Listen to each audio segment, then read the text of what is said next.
ജാക്കി ചാൻ കാർട്ടൂണിലെ 12 മാന്ത്രികകല്ലുള്ള ഷിൻഡോയും ബെൻടെൻ ക്ലാസിക്കിലെ 10 ഏലിയൻസിൻ്റെയും പവേഴ്സുള്ള കെവിനും തമ്മിൽ ഫൈറ്റ് ചെയ്താൽ ആരായിരിക്കും വിൻ ചെയ്യുക? അപ്പോൾ ഇന്നത്തെ ഈ ഒരു വീഡിയോയിൽ ഈ ഒരു ബാറ്റിലിൻ്റെ ഫുൾ വീഡിയോ ആണ്. എന്തായാലും വീഡിയോ മുഴുവനായിട്ട് കാണുക.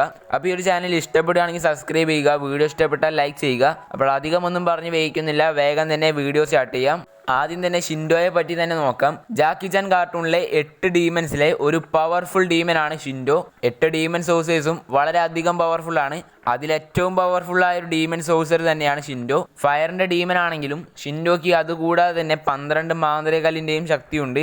മറ്റു ഡീമൻസിൽ നിന്നും ഷിൻഡോയെ വ്യത്യസ്തനാക്കുന്നത് ഈ ഒരു 12 മാന്ത്രികകല്ലുകളുടെ പവേഴ്സ് തന്നെയാണ്. അടുത്തതായിട്ട് ബെൻടെൻ ക്ലാസിക് സീരീസിലെ കെവിൻ 11 കുറിച്ച് നോക്കാം. കെവിൻ 11 ഒരു ആസ്മോസിയൻ ആണ്.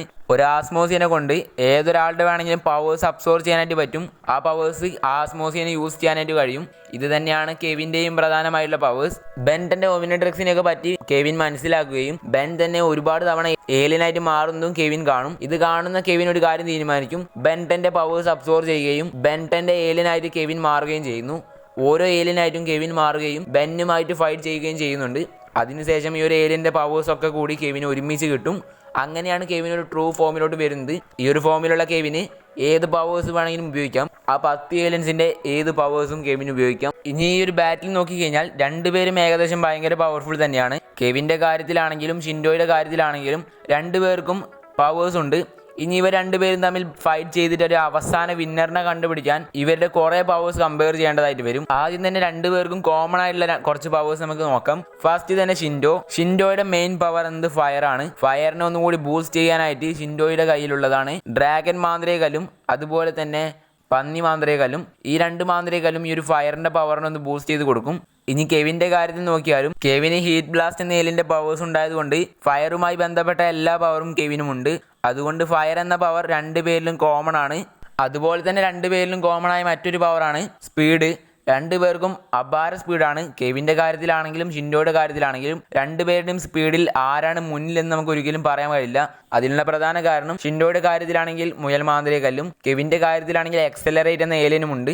ഇതിൽ എക്സലറേറ്റ് ആണോ മുയൽ മാന്ത്രികകല്ലാണോ സ്പീഡ് എന്ന് നമുക്ക് ഒരിക്കലും തീരുമാനിക്കാൻ കഴിയില്ല. രണ്ടും ഒരേ സ്പീഡാണ്. സൗണ്ടിൻ്റെ സ്പീഡിലായിരിക്കും കെവിനാണെങ്കിലും ഷിൻഡോ ആണെങ്കിലും പോവുക.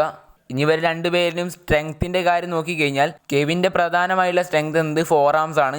4 ആംസ് എന്ന ഏലിയൻ്റെ പ്രധാനമായിട്ടുള്ള ഭയങ്കര സ്ട്രെങ്ത് ആയിരിക്കും. 4 ആംസ് എന്ന ഏലിയനുള്ള സ്ട്രെങ്ത് കൂടാതെ ബാക്കിയുള്ള 9 ഏലിയൻസിൻ്റെയും സ്ട്രെങ്ത് കെവിൻ്റെ ശരീരത്തിൽ തന്നെ ഉണ്ടാവും. ഈ ഷിൻഡോയുടെ കാര്യത്തിൽ നോക്കിയാൽ കാളമന്ത്രകാലിനെക്കാളും 20 മടങ്ങോളം ഷിൻഡോ പവർഫുൾ ആണെന്ന് ഷിൻഡോ തന്നെ പറഞ്ഞ കാര്യമാണ്. അതുകൊണ്ട് തന്നെ കെവിൻ്റെ സ്ട്രെങ്ത് ഷിൻഡോയുടെ സ്ട്രെങ്ത്തുമായി കമ്പയർ ചെയ്യുമ്പോൾ കുറച്ച് കുറവാണെന്ന് നമുക്ക് ഉറപ്പാണ്. എന്തായാലും സ്ട്രെങ്ത്തിൻ്റെ കാര്യത്തിൽ ഒരു അപ്പർ ഹാൻഡ് ഉള്ളത് ഷിൻഡോയ്ക്കാണ്. ഇനി കെവിൻ്റെ കാര്യത്തിലാണെങ്കിലും ഷിൻഡോയുടെ കാര്യത്തിലാണെങ്കിലും 2 പേർക്കും ഒരുപോലെയുള്ള ഒരു പവർ കൂടിയുണ്ട്. അതാണ് ഇൻവിസിബിൾ ആവാനായിട്ട് പറ്റുക. ഷിൻഡോയുടെ കാര്യത്തിലാണെങ്കിൽ പാമ്പ് മാന്ത്രികലിൻ്റെ പവറുണ്ട്. പക്ഷെ കെവിൻ എങ്ങനെ ഇൻവിസിബിൾ ആവുമെന്ന് ചോദിച്ചു കഴിഞ്ഞാൽ കെവിന് ഒരു ഗോസ്റ്റ് ഫ്രീക്കിൻ്റെ പവറുണ്ട്. ഈ ഒരു പവർ യൂസ് ചെയ്ത് കഴിഞ്ഞാൽ കെവിൻ ഇൻവിസിബിൾ ആവാൻ കഴിയേണ്ടതാണ്. പക്ഷേ സീരീസിൽ കാണിച്ചിട്ടില്ല. പക്ഷേ റിയാലിറ്റി നോക്കിക്കഴിഞ്ഞാൽ കെവിൻ ഇൻവിസിബിൾ ആവാൻ പറ്റേണ്ടതാണ്. ഇപ്പോൾ ഇവർക്ക് 2 പേർക്കുമുള്ള ഏകദേശം എല്ലാ പവേഴ്സും പറഞ്ഞു കഴിഞ്ഞു. അതിലൊക്കെ തന്നെ ഏകദേശം ഇവർ ടൈ ആയിട്ടും പിന്നെ സ്ട്രെങ്ത്തിൻ്റെ കാര്യത്തിൽ ഷിൻഡോ ആണ് മുന്നിൽ നിൽക്കുന്നത്. ഇനി ബാക്കി ഇവർക്ക് 2 പേർക്കും ഡിഫറൻ്റ് ആയിട്ടുള്ള ഈ ഒരു പവേഴ്സ് നമുക്ക് നോക്കാം.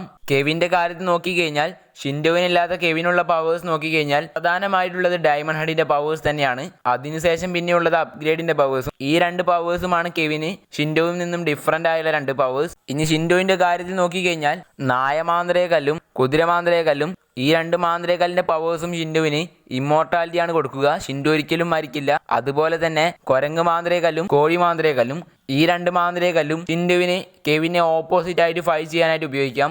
ഇനി ഒരു മത്സരത്തിലെ വിന്നർ ആരാണെന്ന് നമുക്ക് നോക്കാം. കെവിനെ കൊണ്ട് ഒരു ഡയമണ്ട് ഹെഡിൻ്റെ പവേഴ്സ് ഉണ്ട്. ഡയമണ്ട് ഷീൽഡും മറ്റുള്ള ഒരുപാട് വെപ്പൺസും ഒരു ഡയമണ്ട് ഹെഡിൻ്റെ പവേഴ്സ് യൂസ് ചെയ്ത് കെവിന് ഉപയോഗിക്കാനായിട്ട് പറ്റും. ഷിൻഡോവിന് ടെലികൈനസിസും കുരങ്ങ് മാന്ത്രികകല്ലിൻ്റെ പവേഴ്സും ഉപയോഗിക്കാൻ കഴിഞ്ഞാലും അതിൽ നിന്ന് എസ്കേപ്പ് ആവാനായിട്ട് കെവിനെ കൊണ്ട് പറ്റും.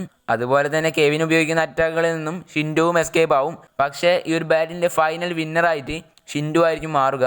കാരണം കെവിൻ്റെ എല്ലാ അറ്റാക്കും ഷിൻഡോവിൻ്റെ മേത്ത് തട്ടിയാൽ പോലും ഷിൻഡോവിനൊന്നും പറ്റില്ല. പക്ഷേ എങ്ങാനും ജസ്റ്റ് മിസ്സിന് കുരങ്ങ് മാന്ത്രികകല്ലിൻ്റെ പവേഴ്സായിട്ട് ഉപയോഗിച്ച് കെവിനെ മറ്റേതെങ്കിലും മൃഗമാക്കി മാറ്റാനും ഷിൻഡോവിന് കഴിയും. അതുകൊണ്ട് ഈ ഒരു ബാറ്റിലെ വിന്നർ ഷിൻഡോ ആണ്. അപ്പോൾ നമ്മുടെ ഇന്നത്തെ വീഡിയോ ഇത്രയേ ഉള്ളൂ. അടുത്തൊരു പുതിയ വീഡിയോയിൽ കാണാം. ചാനലൊന്ന് സബ്സ്ക്രൈബ് ചെയ്ത് വയ്ക്കുക.